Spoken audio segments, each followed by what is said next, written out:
बिस्मिल्लाहिर्रहमानिर्रहीम। आज का टॉपिक प्रोफेज वन के सब फेज पिकाइटीन है। इससे पहले हमने लिप्टोटीन और जाइगोटीन को बड़ी तफसील के साथ मुतालिया की।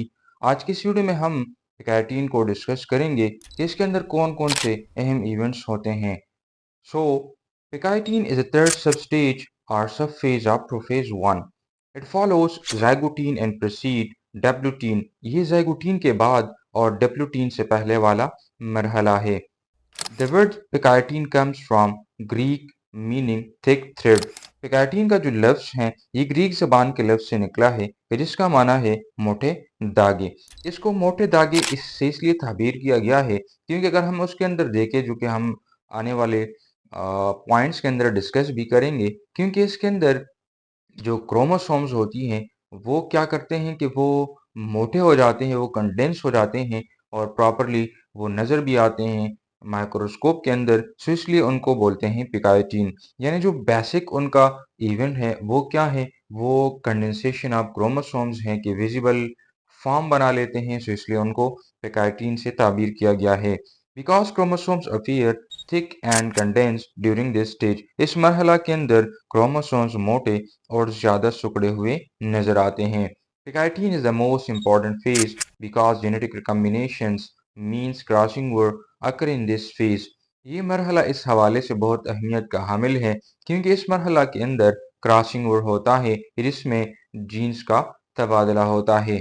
स्टूडेंट्स एक सिंपल डायग्राम से समझने की कोशिश करते हैं। ये एक सेल है कि जिसके अंदर दो क्रोमोसोम्स मौजूद हैं। तो एक क्रोमोसोम को लेट से इसको पैटर्नल क्रोमोसोम कहते हैं, इसको मैटरनल क्रोमोसोम्स कहते हैं। और ये आफ्टर कंडेंसेशन क्रोमोसोम्स हैं, यानी पहले जो क्रोमोसोम्स थ्रेड फॉर्म के अंदर मौजूद होती हैं।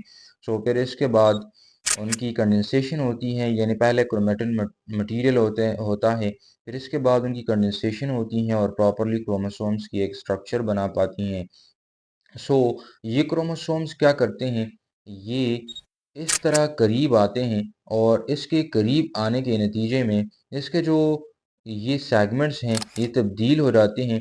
यानी ये जो क्रोमेटिड हैं इसका कुछ हिस्सा इस वाले क्रोमेटिड में मुंतकिल होती हैं। सो क्या होता है कि लेट से ये क्रोमोसोम है, ये दूसरा क्रोमोसोम है जो कि यहाँ पर ये करीब आ गई थी। इसी के नतीजे में ये जो छोटा सा पार्ट है ये इसी क्रोमोसोम का पार्ट है, लेकिन ये इस क्रोमोसोम में ट्रांसफर हो चुकी हैं।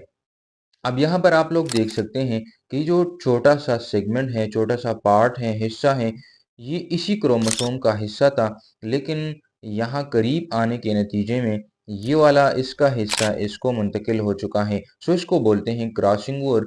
और इस क्रॉसिंग ओवर के नतीजे में जेनेटिक रिकम्बिनेशन होती है, मुख्तलिफ वेरिएशंस स्पीशीज़ के अंदर आती हैं, अडाप्टेबिलिटी, और बाद में इसको हम डिस्कस करेंगे बड़ी तफसील के साथ।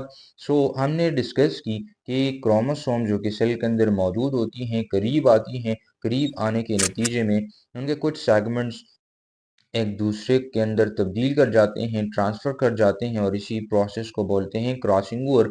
और ये क्रॉसिंग ओवर कहाँ पर हो रहा है, ये पिकाइटीन स्टेज के अंदर हो रहा है।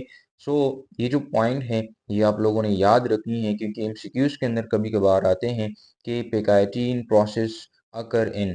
सो जो करेक्ट ऑप्शन होगा वो पिकाइटीन ही होगा।